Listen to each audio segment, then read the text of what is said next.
Welcome to Sampath Kumar కనుకు YouTube channel. Mid and small cap stocks విపరీతంగా పడుతున్నాయి కదా.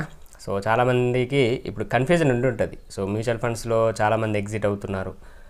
అలాగే ఎవరైతే హోల్డ్ చేస్తున్నారో వాళ్ళకి కూడా ప్యానిక్ అన్నమాట. సో ఇప్పుడు ఈ మ్యూచువల్ ఫండ్ల నుంచి ఎగ్జిట్ అవ్వడం బెటరా, ఎందుకంటే చాలా వరకు నెగిటివ్ సైడ్ వచ్చేస్తున్నాయి. సో చాలా మ్యూచువల్ ఫండ్స్ కూడా 20, 23, 25% పడ్డటువంటి మ్యూచువల్ ఫండ్స్ చాలానే ఉన్నాయన్నమాట, small cap mutual funds. So ఇలాంటి సిచ్యువేషన్లో కంగారు పడడం కన్నా కూడా కొన్ని విషయాలు మాట్లాడుకుందామండి. తర్వాత నిఫ్టీ లెవెల్స్ కూడా చూద్దాం. సో మనకి ఫ్రైడే రోజు నిఫ్టీ అయితే 22,795 దగ్గర అయితే క్లోజ్ అయింది. అయితే సపోజ్ మనం వేరు ఆస్పెక్ట్స్ తీసుకుందామండి. ఇప్పుడు రీజన్స్ గురించి అయితే కాదండి. ఇప్పుడు మనం ఈ వీడియోలో రీజన్స్ వెతకడం కన్నా, రీజన్స్ అంటే అవే రీజన్స్ ఉంటాయండి. ఏముంటాయండి, డాలర్తో పోల్చినప్పుడు మన రూపీ వాల్యూ అనేటువంటిది తగ్గిపోతుంది. అలాగే ట్రంప్ తీసుకునేటువంటి డెసిషన్స్ ఏదైతే అగ్రెసివ్గా తీసుకుంటున్నాడో, సో అది కూడా మనకేంటంటే జియో పొలిటికల్గా అదొకటి అన్నమాట. సో అలాగే మన దగ్గర ఉన్నటువంటి కంపెనీస్ కూడా ఏంటంటే క్వార్టర్ రిజల్ట్స్లో వాటి యొక్క పర్ఫార్మెన్స్ అనేటువంటిది బాగుండాలి, మంచి రిజల్ట్స్ ఉండాలన్నమాట. సో అప్పటి వరకు కూడా మనకి కొంచెం క్లిష్టంగా ఉంటుంది. సో ఇవే ఉంటాయి రీజన్స్, ఓకేనా. సో అయితే ఇప్పుడు మనం ఏం చేయాలనేటువంటిది ఇంపార్టెంట్ అన్నమాట. ఎందుకంటే మన గ్లోబల్గా ఉన్నటువంటి వాటిని కానీ, ఓకేనా, మన చేతిలో ఉండదు. డాలర్ని మనం మార్చలేము, ఓకే, డాలర్ వాల్యూను ఇది మన చేతిలో ఉండదు. బట్ మన పొజిషన్స్ కానీ, మన హోల్డింగ్స్ కానీ, వీటిని మనం ఎలా రియాక్ట్ అవ్వాలి, ఇప్పుడున్నటువంటి మార్కెట్ కండిషన్కి మనం ఎలా రియాక్ట్ అవ్వాలనేటువంటిది మాత్రమే మన చేతిలో ఉంటుంది. సో అందుకని సపోజ్ మీరు మ్యూచువల్ ఫండ్ ఇన్వెస్టర్ అనుకోండి, మీరు కనుక ప్రాపర్గా అనాలిసిస్ చేసి మ్యూచువల్ ఫండ్లో ఎస్ఐపి స్టార్ట్ చేసి ఉంటే కనుక మీరు కంగారు పడాల్సినటువంటి అవసరం లేదండి, ఓకేనా. సో వేరే ఆస్పెక్ట్లో మాట్లాడుకుందాం ఇప్పుడు. ఓకే, మ్యూచువల్ ఫండ్ ఇన్వెస్టర్గా మీరు కనుక మ్యూచువల్ ఫండ్ ఇన్వెస్టర్ అయితే, ఓకే, సో ఏది మీరు మిడ్ క్యాప్ అవనివ్వండి, ఫ్లెక్సీ క్యాప్ అవనివ్వండి, స్మాల్ క్యాప్ అవనివ్వండి, వాటిలో మీరు ఎస్ఐపిస్ చేస్తున్నారనుకోండి ఆల్రెడీ, వాటి గురించి అవి నెగిటివ్ రిటర్న్స్లో ఉన్నా సరే వాటి గురించి అయితే ప్యానిక్ అవ్వాల్సినటువంటి అవసరం లేదు. ఓకే, మీకు ఇంకా బెటర్గా ఎక్కువ యూనిట్స్ వస్తాయి. ఎప్పుడైతే మనకి ఈ మార్కెట్స్ అప్సైడ్ మూమెంట్ ఏదైతే బుల్ మార్కెట్లో కనిపిస్తాయో అప్పుడు మీకు ప్రాఫిట్లోకి వస్తాయి. సో అప్పటి వరకు కొంచెం పేషెన్స్గా ఉండాలి. ఇక్కడ కావాల్సిందల్లా పేషెన్సీ అండి, ఓకేనా. సో చిన్న విషయం గుర్తు తెచ్చుకోండి ఒకసారి. కోవిడ్ కండిషన్కి ముందు కూడా చాలామంది మ్యూచువల్ ఫండ్స్లో ఇన్వెస్ట్మెంట్లు చేశారు. కోవిడ్ టైంలో చాలామంది ప్యానిక్ అయిపోయి వాటిని సెల్ చేశారన్నమాట. సో ఆ తర్వాత ఏమైంది, కోవిడ్ తర్వాత చాలా విపరీతంగా పెరిగిపోయాయి స్టాక్స్ అయినా మ్యూచువల్ ఫండ్స్ అయినా, చాలా విపరీతంగా పెరిగిపోయి. ఆ రిటర్న్స్ చూసిన తర్వాత చాలామంది నేర్చుకున్నది ఏంటి అంటే, ఎప్పుడు కూడా మార్కెట్స్ పడ్డప్పుడు ప్యానిక్ అవ్వద్దు, దానికి బదులుగా ఇంకా కొత్త ఇన్వెస్ట్మెంట్లు స్టార్ట్ చేయడం కానీ, ఉన్న ఎస్ఐపీలు పెంచడం కానీ ఇలానే చేయాలి తప్పితే ప్యానిక్ అవ్వద్దు అనేసి ఒక పాయింట్ అయితే నేర్చుకున్నారు. కానీ అది ఎంతవరకు మీరు ప్రాక్టికల్గా ఉన్నదనేటువంటిదే ఇంపార్టెంట్. అంటే ఇప్పుడు మళ్ళీ ఏదైతే ఈ ప్యానిక్ కండిషన్ ఉందో, కోవిడ్ అంతా కాకపోయినా మార్కెట్స్ చాలా వరకు మనకి బులిష్ మూమెంట్స్ కనిపించకపోవడం, నెగిటివ్గా ఇంకా 22,800 ఈ లెవెల్లోనే ట్రేడ్ అవుతుండడం, ఇదంతా చూసి మళ్ళీ ప్యానిక్ అయిపోయి మళ్ళీ ఏం చేస్తున్నారంటే మళ్ళీ ఈ మ్యూచువల్ ఫండ్స్ అయినా స్టాక్స్ అయినా వీటిని ఎగ్జిట్ అవ్వాలా అనేసి అనుకుంటున్నారన్నమాట. మనం మీరు ఏదైతే కోవిడ్ టైంలో నేర్చుకున్నటువంటి ఆ పాయింట్ ఏదైతే ఉందో, మార్కెట్స్ పడ్డప్పుడు మ్యూచువల్ ఫండ్స్కి ఇంకెక్కువ యూనిట్స్ వస్తాయి, మనం ఎట్టి పరిస్థితుల్లో ఎస్ఐపిస్ ఆపకూడదు అనే పాయింట్ ఏదైతే నేర్చుకున్నారో, మళ్ళీ ఇప్పుడు మీకు రియల్ లైఫ్లో నిజంగానే మళ్ళీ అలాంటి సిచ్యువేషన్, అంటే కోవిడ్ అంతా కాకపోయినా మనకి ఉన్నటువంటి ఇలాంటి సిచ్యువేషన్లో మళ్ళీ మీరు ఎగ్జిట్ అవ్వడం చేశారనుకోండి, మీరు అక్కడ ఏదైతే నేర్చుకున్నారో అది నేర్చుకున్నట్టు అవ్వదండి, ఓకేనా. సో ఎట్టి పరిస్థితుల్లో సైకలాజికల్గా పర్ఫెక్ట్గా ఉండండి. ఇక్కడ ఎక్కడ కూడా మీరు మ్యూచువల్ ఫండ్ ఇన్వెస్టర్ అయితే కనుక, ఓకే, మ్యూచువల్ ఫండ్లో ఇన్వెస్ట్మెంట్లు చేస్తుంటే కనుక మీరు ఎంట్రీ తీసుకునేటప్పుడే మీకు ఏ మ్యూచువల్ ఫండ్ సూటబుల్ అవుతుంది ఏంటి అనేటువంటిది మీరు ప్రాపర్గా అనాలిసిస్ తీసుకొని ఉండుంటే కనుక, అవి ఇప్పుడు నెగిటివ్లో ఉన్నా సరే ఎట్టి పరిస్థితుల్లో ఎగ్జిట్ అవ్వకండి, ఓకేనా. దేన్ని కూడా క్లోజ్ చేయకండి, ఎగ్జిట్ అవ్వకండి. మీకు వీలైతే ఎస్ఐపి అమౌంట్ పెంచండి, ఓకేనా. 2,000 ఉందనుకోండి, ఇన్ కేస్ 2,500 చేయండి, ఓకే. 3,000 ఉందనుకోండి, 3,500 కానీ 4,000 చేయండి.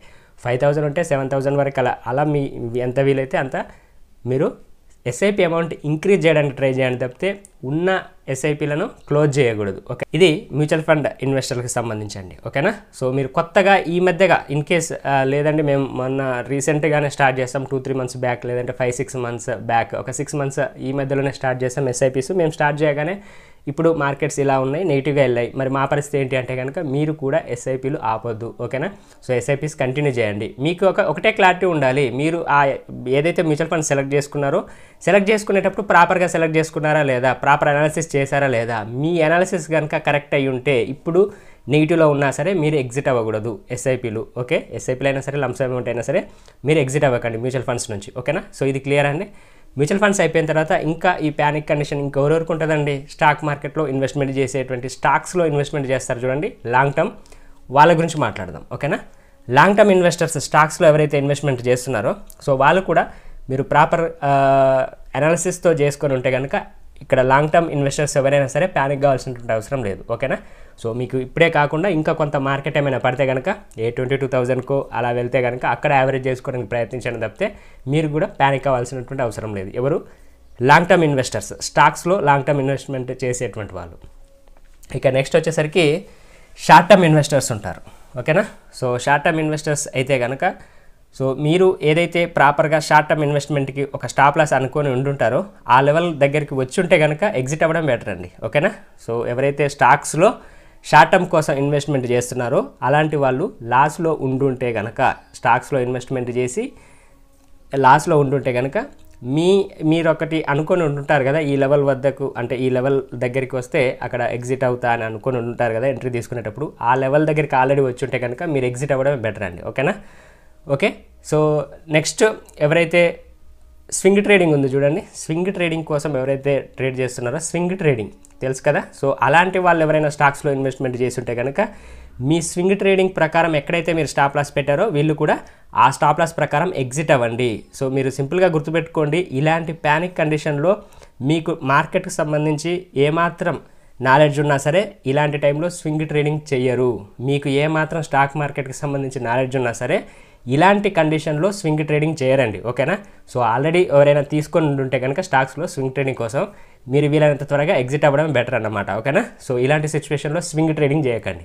ఓకేనా, సో ఇప్పుడు మీకు మ్యూచువల్ ఫండ్స్ సంబంధించి చెప్పాను, లాంగ్ టర్మ్ ఇన్వెస్టర్స్ సంబంధించి చెప్పాను, షార్ట్ టర్మ్ గురించి చెప్పాను, అలాగే స్వింగ్ ట్రేడింగ్ సంబంధించి చెప్పాను. ఓకేనా, కొత్తగా స్వింగ్ ట్రేడింగ్ అసలు చేయకండి, ఇప్పుడు ఎలాంటి ఇంట్రెస్ట్ తీసుకోకండి, మధ్యలో ఏమైనా ఇలా మీకు బౌన్స్ బ్యాక్ కూడా వస్తుంటాయి, అలాంటి టైంలో కూడా స్వింగ్ ట్రేడింగ్ అస్సలు అటెంప్ట్ చేయకండి. ఓకేనా, సో నెక్స్ట్ వచ్చేసరికి ఈటీఎఫ్స్కి సంబంధించి ఈటీఎఫ్స్లో కూడా స్వింగ్ ట్రేడింగ్ చేసే వాళ్ళు ఎవరైనా ఉంటే కనుక ఎలాంటి ఇన్వెస్ట్మెంట్లు అంటే కొత్తగా ఇప్పుడేం స్టార్ట్ చేయకండి. ఓకేనా, సో మీరు ఆల్రెడీ ఒకవేళ స్వింగ్ ట్రేడింగ్లో ఎంటర్ అయ్యి ఉంటే, ఈటీఎఫ్లో స్వింగ్ ట్రేడింగ్ ఎంటర్ అయ్యి ఉంటే కనుక మీ ఏదైతే యావరేజింగ్ ఉంటుందో, సో అంటే డౌన్ సైడ్ వచ్చింది అనుకోండి నెగిటివ్గా, ఆల్రెడీ ఆల్మోస్ట్ నెగిటివ్లో ఉంటుంది, ఆ నెగిటివ్లో ఉంటే కనుక ఒక 7% అలా నెగిటివ్ ఉన్నప్పుడు అక్కడ యావరేజ్ చేసుకోవడానికి ప్రయత్నించండి తప్పితే ఎగ్జిట్ ఏం అవ్వకండి. ఓకేనా, అంత అవసరం ఏం లేదు. ఓకేనా, ఎగ్జిట్ కావాల్సినటువంటి అవసరం ఏం లేదు, ఈటీఎఫ్ఏ కాబట్టి ప్రాబ్లం లేదండి.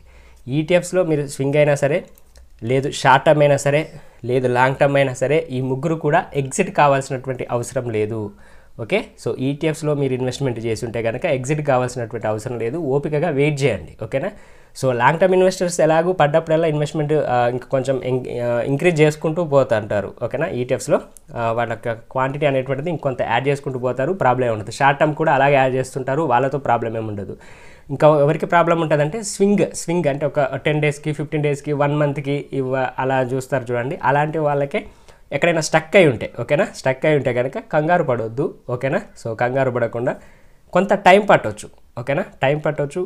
మీ ఏదైతే 7% కానీ 8% కానీ 5% కానీ మీ అనాలిసిస్ ప్రకారం మీరు డౌన్ సైడ్ వస్తే యావరేజ్ చేద్దామని అనుకుంటారు చూడండి, ఆ ప్లాన్ ప్రకారమే వెళ్ళిపోండి తప్పితే కంగారు పడవద్దు, టైం పట్టవచ్చు అంతే.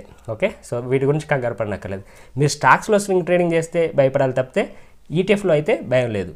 అయితే కొత్తగా ఈటీఎఫ్ స్వింగ్ ట్రేడింగ్లో కూడా ఎంటర్ అవ్వకండి. ఓకేనా, కొత్తగా ఈటీఎఫ్ స్వింగ్ ట్రేడింగ్లో కూడా ఎంటర్ అవ్వకండి. మీరు ఆల్రెడీ ఎంటర్ అయ్యి ఉంటే కంగారు పడకుండా కొంచెం మీకు టైం ఎక్కువగా పడుతుంది, టైం ఎక్కువగా తీసుకుంటుంది, పేషెన్స్గా వెయిట్ చేయండి. ఓకేనా, బట్ కొత్తగా మాత్రం ఈటీఎఫ్లో కూడా స్వింగ్ ట్రేడింగ్ అయితే చేయకండి. ఓకేనా, in case short term are long term కోసం ఈటీఎఫ్లో ఇన్వెస్ట్మెంట్లు చేస్తుంటే యాజ్ పర్ యువర్ ప్లాన్ దాని ప్రకారం మీరు మార్కెట్స్ ఇప్పుడు ఇలా డౌన్ ఉన్న ప్రతిసారి మీరు కొంత క్వాంటిటీ యావరేజ్ చేసుకుంటూ వెళ్ళిపోవడమే, ఇంకా దాంట్లో ఏముండదు అనమాట. ఓకే, ప్రాబ్లం ఉండదు ఈటీఎఫ్స్కి సంబంధించి. ఓకే, సో ఇక్కడ మీకు ఓవరాల్గా ఏమర్థమైందండి, ఎలాగూ లాంగ్ టర్మ్ స్టాక్స్లో పెట్టేటువంటి వాళ్ళు కంగారు పడనక్కర్లేదు. ఓకే, ఈటీఎఫ్స్ విషయానికి వచ్చినట్లయితే ఈటీఎఫ్స్ లాంగ్ టర్మ్ ఇన్వెస్ట్మెంట్ కానీ షార్ట్ టర్మ్ ఇన్వెస్ట్మెంట్ కానీ చేసే వాళ్ళు కంగారు పడనక్కర్లేదు. ఓకే, సో ఇక్కడ ప్రాబ్లం ఎలా స్వింగ్ ట్రేడింగ్ అంటే ఈ 1 మంత్లోనే, ఈ 15 డేస్లోనే, ఈ 10 డేస్లోనే ప్రాఫిట్ రావాలని ఎవరైతే ఆలోచిస్తున్నారో వాళ్ళకి మాత్రమే ప్రాబ్లం అన్నమాట. సో ఓవరాల్గా మీకు సింగిల్ సెంటెన్స్లో చెప్పాలి అంటే ఓకేనా. అందుకే స్వింగ్ ట్రేడింగ్ ఆపేయండి అంతే. ఈ షార్ట్ టర్మ్ కానీ లాంగ్ టర్మ్ కానీ మీరు షార్ట్ టర్మ్ స్టాక్స్లో అయితే ఇప్పుడే చేయకండి, లాంగ్ టర్మ్లో అయితే కనుక చేసుకోవచ్చు. ఇన్ కేస్ ఈటీఎఫ్స్ విషయానికి వచ్చినట్లయితే షార్ట్ టర్మ్ చేసుకోవచ్చు, లాంగ్ టర్మ్ కూడా మీకు ఆపర్చునిటీ కనిపించిన ప్రతిసారి అనాలిసిస్ చేసుకొని తీసుకోవచ్చు అనమాట ఇప్పుడున్న కండిషన్కి. ఓకే, సో ఇక మ్యూచువల్ ఫండ్స్ ఎలాగూ ఎస్ఐపీస్ ఆపొద్దు, వీలైతే ఎస్ఐపీస్ అమౌంట్ అనేటువంటిది ఇంక్రీజ్ చేసే ప్రయత్నం చేయాలి తప్పితే ఆపకూడదు అన్నమాట. ఇలాంటి సిచ్యువేషన్లో ఆపకూడదు. ఓకే, ఇప్పుడే మంచి క్వాంటిటీ ఇంకా మీకు యాడ్ అవుతుంటుంది, యూనిట్స్ ఎక్కువగా వస్తాయి. సో తర్వాత మనకి 1 year తర్వాత అయినా 6 months తర్వాత అయినా మళ్ళీ ఒకసారి మనకు రన్ అయ్యాయంటే బుల్ రన్ స్టార్ట్ అయ్యాయంటే మంచి ప్రాఫిట్స్ ఉంటాయి అన్నమాట. సో ఇది వేటి గురించి కూడా ఇప్పుడు మిడ్ అండ్ స్మాల్ క్యాప్ సంబంధించి వీటన్నిటి గురించి. అవి mid and small cap already మనకు తెలుసు కదండి. మిడ్ అంటే మిడ్ క్యాప్ అయినా స్మాల్ క్యాప్ అయినా మనకి వాటి స్పీడే అంత, వాటి బీటా ఎక్కువ ఉంటుంది కాబట్టి అవి అంతే ఉంటుంది, స్పీడే ఉంటుంది. పడేటప్పుడైనా చాలా స్పీడ్గా పడిపోతాయి, పెరిగేటప్పుడు కూడా చాలా స్పీడ్గా పెరిగిపోతాయి. అవి మీరు ఎంట్రీ తీసుకునేటప్పుడే మీకు తెలుసు ఆల్రెడీ. సో కంగారు పడనక్కర్లేదు. ఓకేనా. సో ఇది స్వింగ్ ట్రేడింగ్ మాత్రం 80% చేయకండి. ఓకేనా. సో ఇదండి. అయితే ఇప్పుడు నిఫ్టీ గురించి మాట్లాడదామండి. ఓకే, సో ఇప్పటికే వీడియో లెంత్ అవుతున్నట్టుంది. రైట్, సో ఇప్పుడు 22,795 దగ్గర అయితే మన ఫ్రైడే రోజు అయితే క్లోజ్ అవ్వడం జరిగింది. సో అంటే ఇక్కడ మనకున్నటువంటి లెవెల్స్ కనుక అబ్జర్వ్ చేసినట్లయితే 22,800 అనేటువంటిది ఒక సపోర్ట్ అండి. ఓకేనా, 22,800. రేపు మనకి మండే రోజు ఎక్కడ ఓపెన్ అవుతుంది అనేటువంటిది తెలియదు కదా, చెప్తాను. గిఫ్ట్ నిఫ్టీ ఎక్కడ ఉందనేటువంటిది కూడా. సో దానికి ముందు మనం లెవెల్స్ మాట్లాడుకుందాం.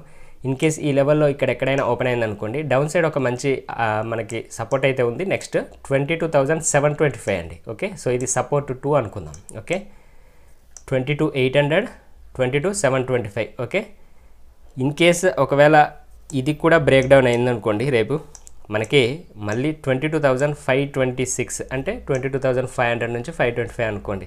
ఓకే, సో ఈ రేంజ్లో మనకి సపోర్ట్ 3 ఉందండి. ఓకేనా, S1, S2, S3, support 1, support 2, support 3, ఈ 3 సపోర్ట్స్ అయితే మనకి ఉన్నాయి. ఎక్కడ 22,800, 22,725, 700, 22,500. సో ఇది డౌన్ సైడ్ అండి. So in case up side చూసినట్లయితే మనకి ఇక్కడ సైకలాజికల్గా తెలుసు కదా, 23,000 అనేటువంటిది ఒక సైకలాజికల్ రెసిస్టెన్స్ అన్నమాట. ఓకే, 23,000 ఇది సైకలాజికల్ రెసిస్టెన్స్. అలాగే మనకి ఇక్కడ మల్టిపుల్ టైమ్స్ ఇక్కడ చూడండి, ఇక్కడ కానీ ఇక్కడ మనకి multiple times support and resistance face చేసినటువంటి లెవెల్ అన్నమాట. అలాగే సైకలాజికల్ లెవెల్ కూడా 23,000 అనేటువంటిది. కాబట్టి రేపు ఏమైనా గ్యాప్ అప్ అయ్యేటువంటి ఛాన్సెస్ మనకైతే చాలా తక్కువగా ఉన్నాయి. మనకి ఫ్లాట్గా ఓపెన్ అయినా గ్యాప్ అప్ ఓపెన్ అయినా ఇన్ కేస్ ఏమైనా చిన్న షార్ట్ కవరింగ్ ర్యాలీ ఏమైనా వచ్చినా కూడా దీన్ని బుల్ రన్గా తీసుకోవద్దు. ఇది బుల్ సైడ్గా వెళ్తుంది అని అనుకోకుండా ఏంటంటే 23,000 దగ్గర రెసిస్టెన్స్ ఉంది, ఈ విషయాన్ని గుర్తుపెట్టుకోండి. ఓకేనా, సో 23,000 దగ్గర రెసిస్టెన్స్ ఉంది. ఇన్ కేస్ ఇది కూడా బ్రేక్ చేస్తే కనుక ఓకే చేస్తే మాత్రమే నెక్స్ట్ ఎక్కడ ఉందనేటువంటిది చూద్దాం. 23,125 దగ్గర ఉంది. ఓకే, ఈ 5 లెవెల్స్ ఏవైతే ఇచ్చానో 1, 2, 3, 4, 5 ఈ 5 లెవెల్స్ అనేటువంటివి చాలా ఇంపార్టెంట్ అండి. ఓకేనా, సో ఈ 5 లెవెల్స్ చాలా ఇంపార్టెంట్. ఎందుకంటే ఇంకొక లెవెల్ కూడా డౌన్ సైడ్ తీసుకుందాం. మనం అప్ సైడ్ తక్కువ తీసుకున్నాం, డౌన్ సైడ్ ఎక్కువ తీసుకున్నాం. లెవెల్స్ ఎందుకు తీసుకున్నాం అనేటువంటిది మీరే ఒకసారి ఆలోచించండి. ఎందుకంటే ఇప్పుడు ఉన్నటువంటి కండిషన్లో అప్ సైడ్ చాలా తక్కువ అండి. ఓకే, డౌన్ సైడ్ వెళ్ళడానికే మనకి ఛాన్సెస్ ఎక్కువగా ఉన్నాయి. నెక్స్ట్ లెవెల్ వచ్చేసరికి 22,132 ఇది సపోర్ట్ అండి. ఓకే, సో ఒకసారి మనం గిఫ్ట్ నిఫ్టీ చూస్తే లాస్ట్ ఫ్రైడే రోజు మనకి ఏంటంటే ఇక్కడ గిఫ్ట్ నిఫ్టీ మనకి లాస్ట్ ఫ్రైడే రోజు ఇక్కడే 22,600 దగ్గరే క్లోజ్ అయినట్టుంది. బట్ మీరు ఇన్ కేసు జీరోదా యూజ్ చేస్తున్నట్లయితే ఒకసారి ఓపెన్ చేసి చూడండి గిఫ్ట్ నిఫ్టీ ఎక్కడ ఉందో. 22,600 చేంజ్ దగ్గర ఉందండి. అంటే మనకు అయితే ఒక్కొక్కసారి ఏమవుతుందంటే గిఫ్ట్ నిఫ్టీ మనకి నిఫ్టీ ఇక్కడ ఉంది 22,800 దగ్గర మనకి లాస్ట్ క్లోజ్ అవ్వడము.